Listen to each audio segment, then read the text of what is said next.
Hi, I'm Jones and welcome to my channel. If you've never been here before, this is where I am cooking and baking up some vegan versions of your favorite classic comfort foods. It's springtime now and I was super excited to get outside today in the beautiful sunshine and take a walk and get some fresh air. And I'm also excited to bring you one of my favorite springtime classic desserts, a scrumptious strawberry shortcake.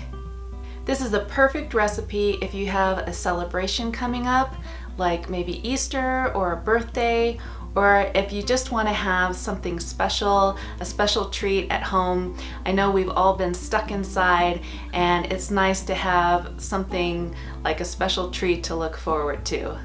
Now this strawberry shortcake is super easy to make. It has really simple ingredients that you probably have in your pantry already, plus strawberries, which are coming into season right now, so you can probably easily find them in your local grocery store.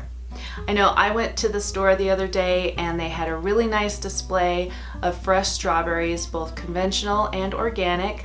I like the organic ones, so I grabbed some of those and went about doing the rest of my shopping. But I forgot something else I needed in the produce department, so I went back a little later and the strawberry display was completely empty. I mean, they were all gone. I don't know if they had more in the back, but if I had been trying to get my strawberries right at that moment, I would have been really disappointed.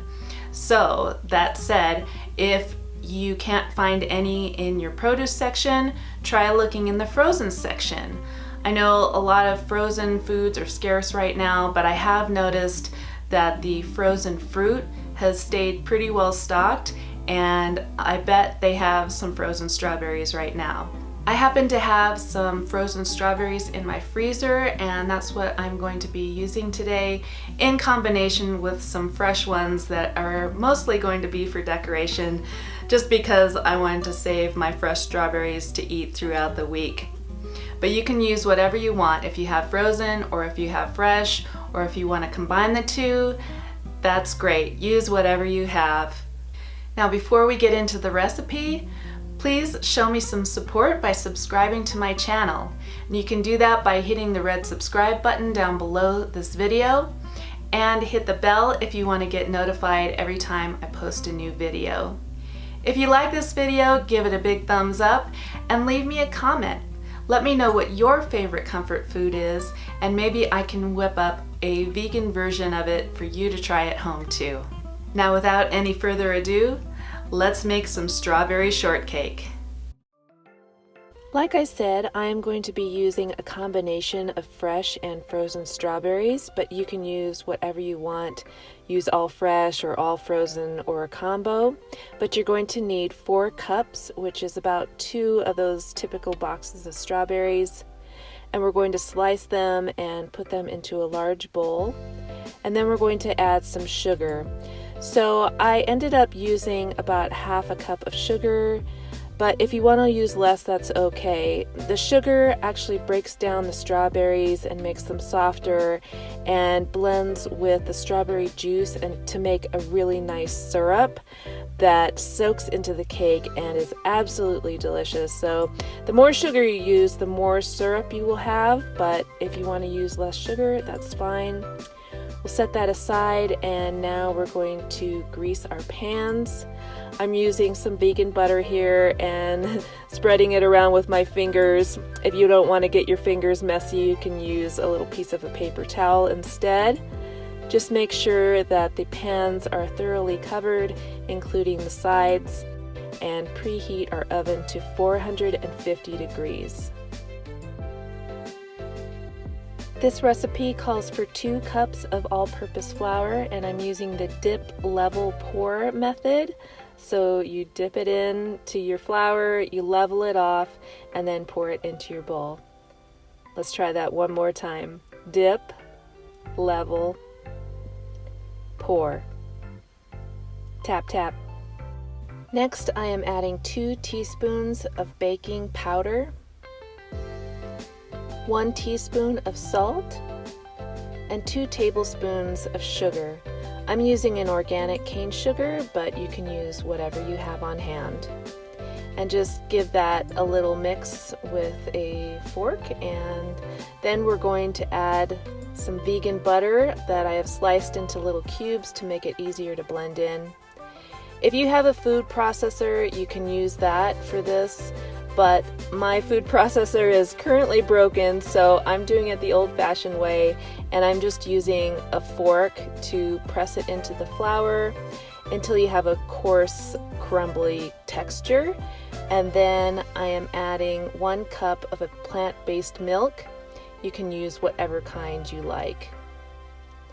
And then I'm just stirring that all together with my fork. It doesn't take very long to mix this together. You don't want to overmix it. You're just making sure all the flour has been moistened. And in the end, it will be a little bit lumpy. That's okay. Then we're going to divide that dough evenly between the 2 pans. And just press the dough out with your fork or a spoon or your fingers. Just make sure you spread it evenly and that it gets all the way out to the edges of the pan.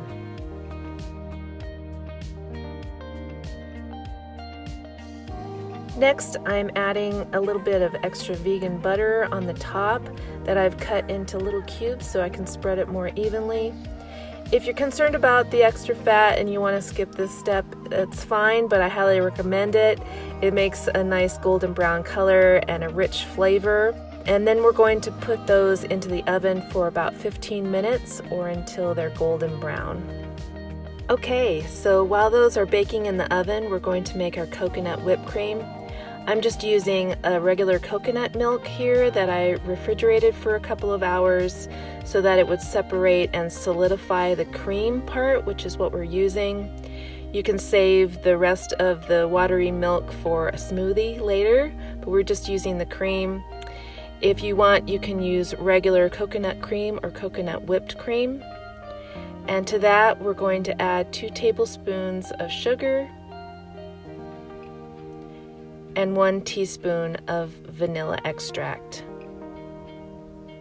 Then I'm just whipping that up with my hand mixer. This is not going to come out like your typical whipped cream. It's not going to be super light and fluffy like that. It's going to be more of just a thick cream, but it is so delicious. Just wait till you try this. It is amazing. Strawberries and cream. Can't go wrong. And there are our cakes out of the oven, all nice and golden brown. And I just put those on a cooling rack to cool for a few minutes before we put on our strawberries. So I put one of the cakes upside down onto a plate, and now I am adding the delicious strawberries. Just putting them on there in an even layer. I'm using a little over half of the strawberries for the middle section, and then the rest is going to go on top. Just spread them out evenly. And don't forget to add some of that delicious syrup. Like I said, it soaks into the cake and it is so good. It doesn't make it soggy, it just makes it super delicious. So I put the other cake on top, and now I am pouring the rest of the strawberries on there. And like I said, don't forget about the syrup.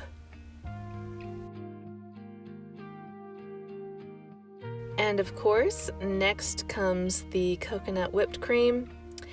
And I realize I'm not doing a very beautiful job of putting this cream on. It probably would have been better if I had just poured the whole bowl on top and then spread it around, but looks aren't the important thing here. It's the flavor, and believe me, this cake has plenty of that.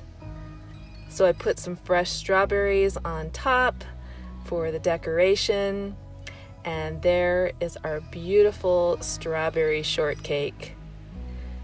Now I realize that most of you think of strawberry shortcakes as the little individual cakes, and this one is more of a traditional layered cake, but believe me, this is awesome, and I love a good layered cake, And if you are using this for a birthday, then you can actually put candles in it, which I don't think you could do with the little individual cakes. Well, maybe. But my son's birthday is actually this weekend, and he loved this cake so much he requested it for his birthday, and I am happy to make this again, even though that makes 2 weekends in a row. But it is so good. You really need to try this. It's so easy to make and so delicious. You are absolutely going to love it.